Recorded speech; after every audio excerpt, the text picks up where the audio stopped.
నమస్కారం వార్తలకి స్వాగతం ముందుగా ఈనాటి ముఖ్యాంశాలు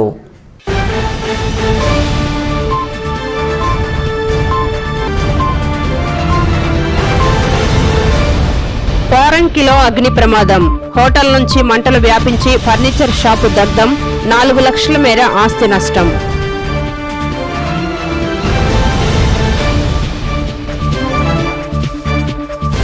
దుర్గమ్మను దర్శించుకున్న యువ హీరో నారా రోహిత్ అసురా చిత్రం విజయవంతం కావటం పట్ల ఆనందం మరో 3 కొత్త చిత్రాలు చేస్తున్నట్లు వెల్లడి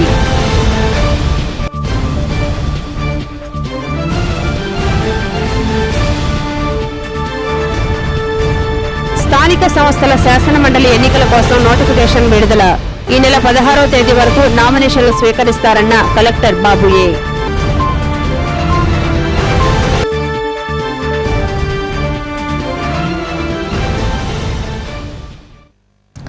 జిల్లాలోని స్థానిక సంస్థల శాసనమండలి ఎన్నికల నిర్వహణ కోసం కలెక్టర్ బాబుయే నోటిఫికేషన్ జారీ చేశారు. ఈ నెల 16వ తేదీ వరకు నామినేషన్ల స్వీకరణ నిర్వహిస్తామని, 17న పరిశీలన, 19న ఉపసంహరణలు ఉంటాయని కలెక్టర్ పేర్కొన్నారు. జూలై 3న పోలింగ్, 7వ తేదీన కౌంటింగ్ నిర్వహిస్తామని కలెక్టర్ వెల్లడించారు. స్థానిక సంస్థల ఎమ్మెల్సీ ఎన్నికలకు జిల్లా రిటర్నింగ్ అధికారి జిల్లా కలెక్టర్ బాబు నోటిఫికేషన్ విడుదల చేశారు. యలమంచిలి వెంకట బాబు రాజేంద్ర ప్రసాద్, ఐలాపూర వెంకయ్య పదవీ కాలం ఈ ఏడాది మార్చి 29వ తేదీతో ముగిసింది. ఖాళీ పడిన ఈ 2 స్థానాలను పూర్తి చేసేందుకు వేర్వేరు నోటిఫికేషన్లను జారీ చేశారు. 2వ శనివారం, ఆదివారం మినహాయించి మిగతా పనిచేసే రోజుల్లో ఈ నెల 16వ తేదీ వరకు ప్రతిరోజు ఉదయం 11 గంటల నుంచి 3 గంటల వరకు నామినేషన్లు స్వీకరిస్తారు. మచిలీపట్నం కలెక్టరేట్లోని రిటర్నింగ్ ఆఫీసర్ లేదా సహాయ రిటర్నింగ్ కార్యాలయాల్లో నామినేషన్లను స్వీకరిస్తారు. 17వ తేదీ నామినేషన్ల పరిశీలన, 19వ తేదీన ఉపసంహరణలు ఉంటాయి. ఆ తర్వాత అవసరమని అనుకుంటే వచ్చే నెల 3వ తేదీ ఉదయం 8 గంటల నుంచి సాయంత్రం 4 గంటల వరకు పోలింగ్ జరుగుతుంది. పోరంకిలో సంభవించిన అగ్ని ప్రమాదంలో ఓ షాప్ దగ్ధం కాగా సుమారు 4 లక్షల రూపాయల మేర ఆస్తి నష్టం సంభవించింది. షాప్ వెనుకనున్న హోటల్లో ఊకపోయి నుంచి లేచిన నిప్పు వ్యాపించడంతో ఈ ప్రమాదం సంభవించింది. అగ్నిమాపక సిబ్బంది సకాలంలో సంఘటనా స్థలానికి చేరుకుని మంటలు వ్యాపించకుండా అదుపు చేశారు. పోరంకిలో సంభవించిన అగ్ని ప్రమాదంలో ఓ షాపు పూర్తిగా దగ్ధమైంది. పోరంకి సెంటర్లో ఉన్న ఒక హోటల్లో ఊకపోయ్యిని రాత్రివేళ ఆర్పకుండా వదిలివేయడంతో మంటలు వ్యాపించి సమీపానున్న ఒక బస్తాకు అంటుకొని అటు నుంచి ఎదురుగా ఉన్న షాపులోకి మంటలు వ్యాపించాయి. హాస్టల్ విద్యార్థులకు అవసరమైన ఉపకరణాలు అమ్మే షాపులోని విలువైన వస్తువులన్నీ ఈ ప్రమాదంలో కాలి బూడిదయ్యాయి. సమాచారం అందుకున్న అగ్నిమాపక సిబ్బంది సంఘటనా స్థలానికి చేరుకొని మంటలు వ్యాపించకుండా అదుపు చేశారు. ఈ సందర్భంగా అగ్నిమాపక శాఖ అధికారి శ్రీనివాస్ మాట్లాడుతూ షాపు దగ్ధమవుతున్నట్లు సమాచారం అందగానే అగ్నిమాపక శకటాలతో రంగంలోకి దిగి మంటలు అదుపు చేశామన్నారు. హోటల్ పొయ్యి నుంచి వ్యాపించిన మంటల వల్ల షాపు దగ్ధమైందన్నారు. ఆస్తి నష్టం 4 లక్షల రూపాయలుగా అంచనా వేసినట్లు అగ్నిమాపక శాఖ అధికారి శ్రీనివాస్ తెలిపారు. ఆడనగర్ అగ్నిమాపక కేంద్రంలో పోరంకి సెంటర్లో ఒక స్టీల్ సామాన్ల దుకాణం ఫైర్ అవుతుంది, కరూరు వైశ్య బ్యాంక్ ఆపోజిట్ అని చెప్పేసి మెసేజ్ వచ్చిందండి. వెంటనే మేము సిబ్బంది వాహనంతో బయలుదేరి ప్రమాద స్థలానికి చేరుకొని ప్రమాదాన్ని పూర్తిగా నివారించడం జరిగింది.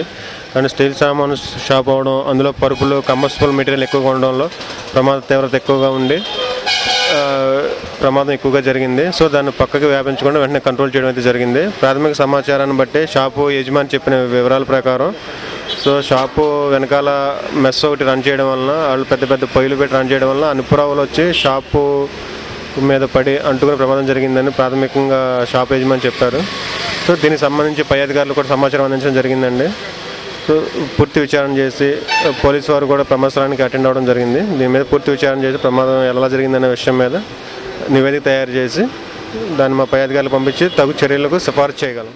కోర్టులో ఉన్న భూ వివాదంలో తలదూర్చుతూ పోలీసులు ఏకపక్షంగా వ్యవహరిస్తున్నారంటూ పటమట పోలీస్ స్టేషన్ వద్ద పలనేడు వరలక్ష్మి, విజయలక్ష్మి అనే మహిళలు నిరసన వ్యక్తం చేశారు.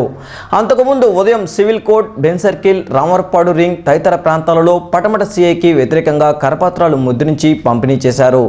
తాము సుమారు 60 ఏళ్లుగా కౌలు చేస్తున్న భూమి విషయమై కొందరు దౌర్జన్యానికి పాల్పడుతూ బలవంతంగా ఆ భూమిని ఖాళీ చేయాలని వేధిస్తున్నారంటూ వారు విలేకరులకు తెలిపారు.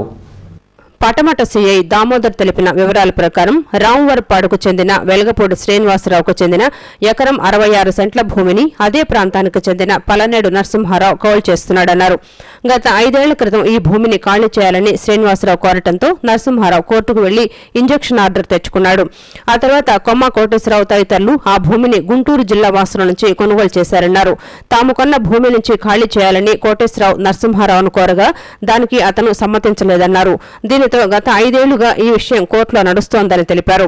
దీనిపై పటమట పోలీస్ స్టేషన్లో ఈ విషయమై 9 కేసులు నమోదయ్యాయని తెలిపారు. మా నాన్నగారి పేరు పాలనేని నరసింహారావు గారు సార్. ఆయన 60 సంవత్సరాల నుంచి పొలం కౌలుకు చేస్తున్నారు, ఎకరం 66 సెంట్ల భూమిని. అయితే ఇప్పుడు అది వాళ్ళు అమ్ముతుంటేనే మా నాన్నగారు కొన్నారు సార్. అది అగ్రిమెంట్ అయిపోయిందనమాట. అగ్రిమెంట్ అయిపోయిన తర్వాత వాళ్ళు ఏం చేశారంటే పొలం గల్లోళ్ళు మళ్ళీ ఒక భూ కబ్జాదారుడికి అప్పచెప్పారు. ఆ పొలాన్ని భూ కబ్జాదారుడికి అప్పచెప్పేసి రేట్లు పెరిగినాయి అని చెప్పేసి మళ్ళీ వాళ్ళకి అప్పచెప్పి వాళ్ళతో పాటు కుమ్మక్క అయిపోయి ఇప్పుడు తప్పుడు కేసులు ఇలా పెడతారు.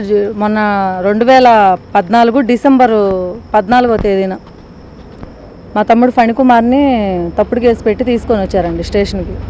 తీసుకొని వచ్చి ఒక 5 రోజులు స్టేషన్లోనే ఉంచి మళ్ళీ ఇంకో కేసు పెట్టేసి 307 స్టేషన్లోనే ఉంచి మళ్ళీ అటు నుంచి అటు రిమాండ్కి పంపిస్తామని చెప్పేసి ఉంచి పంపించకుండా రిమాండ్కి పంపించారు. మా తమ్ముడితో ఫణికుమార్తో పాటు పెద్ద తమ్ముడు యూకేలో జాబ్ చేస్తాడండి, అతను కూడా ఉన్నాడని పెట్టారనమాట. అన్నవరం వాళ్ళకి అమ్మేసేసి వాళ్ళు అట్లా అమ్మడం వల్ల వీళ్ళు కబ్జా చేయడం వల్ల మా నాన్నగారు ఇప్పుడు టెన్షన్తో చాలా ప్రాణాపాయ స్థితిలో రమేష్ బాబు హాస్పిటల్లో ఉన్నారండి. అదే ఈ సంఘటన వల్ల మా పెద్ద తమ్ముడికి జీవనాధారం జాబ్ కూడా పోయిందండి. స్థలం మాదేనండి. మా స్థలాన్ని 60 ఏళ్ల నుండి కౌలుకి చేస్తా కొనుక్కున్నాం. వాళ్ళు అమ్ముతుంటే కొనుక్కున్నప్పుడు ఏ రేట్ ఉందో అదే రేటుకి అగ్రిమెంట్ చేయించుకున్నాం మేము. తర్వాత వాళ్ళు రేట్లు పెరిగినాయి అని చెప్పేసి కొమ్మ కోట్ల దగ్గరికి వెళ్తే మధ్యవర్తి ఏం చేయాలి, సెటిల్మెంట్ చేయాలి. నేను నీకు పెరిగిన రేట్ ఇస్తానని చెప్పేసి వీళ్ళని ట్రాప్ చేసేసి గన్నవరం వాళ్ళకి 10 కోట్ల రూపాయలు చేసే పొలం అక్కడ చెప్పేశాడండి. ఈ నేపథ్యంలో పటమట సిఐ అవినీతికి పాల్పడి తమకు అన్యాయం చేస్తున్నారని, కౌలు చేస్తున్న భూమిని మేము కొనుగోలు చేస్తూ భూమి యజమానికి కొంత డబ్బులు చెల్లించడం జరిగిందని తెలిపారు. ఈ సంఘటనపై సూర్యారావుపేట పోలీస్ స్టేషన్లో కేసు నమోదైందని తెలిపారు. తనపై కరపత్రాలు పంచిన దానిపై సిఐ దామోదర్ స్పందిస్తూ కోర్టులో నడుస్తున్న వివాదం తమకు సంబంధం లేదని, కొమ్మ కోటేశ్వరరావుకు భూమిపై ఇంజెక్షన్ ఆర్డర్ ఉండగా నరసింహారావు భూములకు వెళ్లడంతో ఇద్దరి మధ్య వివాదం చోటు చేసుకుందని, ఫిర్యాదు వస్తే దానిపై విచారించి కేసులు కట్టడం జరిగిందన్నారు.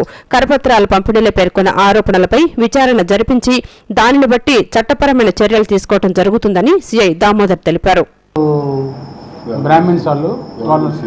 వెలగపూడి శ్రీనివాసరావు వీళ్ళకి వెలగపూడి శ్రీనివాసరావు అనేది ల్యాండ్ ఓనర్ అండి. ఆయన ఆ శ్రీనివాసరావు పొలాన్ని ఇతను పాలనేని నరసింహారావు కౌలు చేస్తున్నాడు.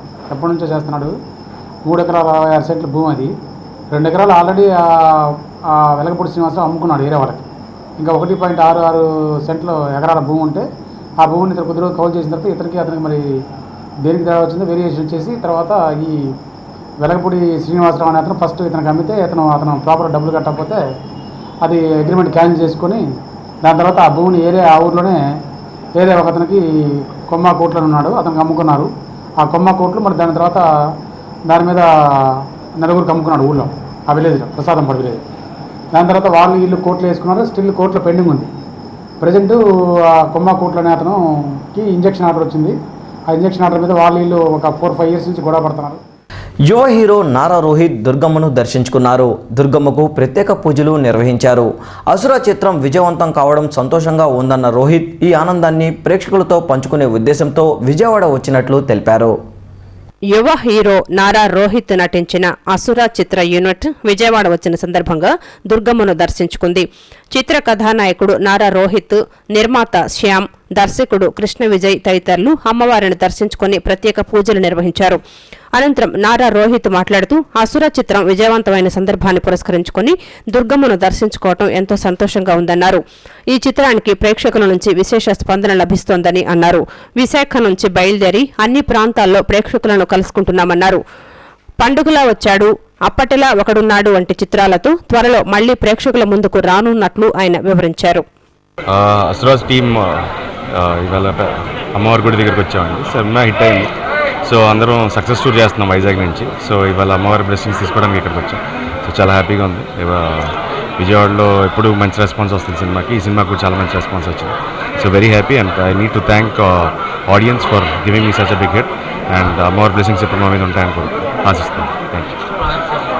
నెక్స్ట్ శంకర రిలీజ్కి ఉందండి అండ్ దాని తర్వాత పండగలో వచ్చాడు ఆగస్ట్లో రిలీజ్ ఉంది. కొత్తగా ఒక 2 ప్రాజెక్ట్స్ స్టార్ట్ చేశాను. అప్పట్లో ఒకటి ఉండేవాడు, ఇంకోటి తమిళ సినిమా రీమేక్ ఒకటి స్టార్ట్ చేశాను. సో ఈ 2 ప్రాజెక్ట్స్ కూడా త్వరలో రిలీజ్. ఇప్పుడు కాసేపు ప్రకటనలు. Amrita Sai Institute of Science and Technology, Paritala. One of the best 230 colleges of India as per the EduTech magazine 2014. First BTech during 2014-15. One of the top 5 colleges of Krishna district